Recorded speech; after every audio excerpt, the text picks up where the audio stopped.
EndLink, c'est un programme de recherche sur la manipulation des images par les écrivains. C'est une recherche qui est financée par des fonds européens jusqu'en 2024 et hébergée à Lucé-Louvain au sein du Centre de recherche sur l'imaginaire de l'Institut Incal.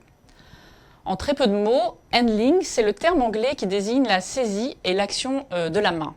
Ce qu'on étudie donc, c'est la manipulation, le maniement, voire la manutention des images dans les textes littéraires, dans la vie des écrivains, mais aussi dans les textes critiques.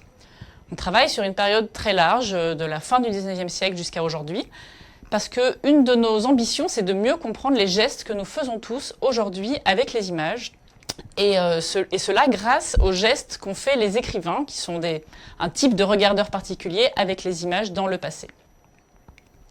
Quelles images ces écrivains ont-ils donc en main? Ce sont d'abord des images artistiques, comme ces tableaux ou objets d'art dont les Goncourt aimaient à s'entourer, mais ce sont aussi souvent des images moins nobles, des images commerciales, des images publicitaires, ou des cartes postales que collectionnaient les surréalistes, comme Paul Éluard avec passion, ou bien encore des brochures touristiques que collectionnait André Becler, journaliste et romancier de l'entre-deux-guerres.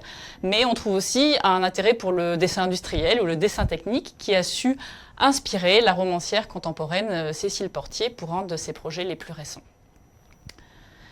Les écrivains amassent, collectent, ils s'entourent donc d'images et cela nous fait penser au bureau de Michel Butor, par exemple, très visuel, qu'il appelait lui-même sa caverne atelier.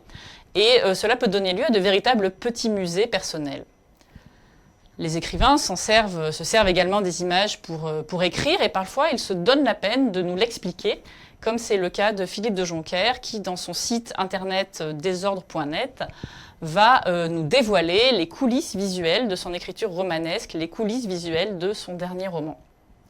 Outre les traditionnelles publications, colloques et rencontres, nous organisons avec cette équipe de recherche un certain nombre d'expositions, comme cette exposition sur les cartes postales qui avait été accueillie aux rencontres d'Arles en 2019, mais aussi des performances, des lectures, des rencontres avec les écrivains, des ateliers d'écriture à partir d'images et des ateliers de réflexion à partir d'images aussi, à destination cette fois des chercheurs, comme c'était le cas dans la journée qui constituait le lancement de ce projet de recherche en septembre 2019 et qui portait sur le mur d'images.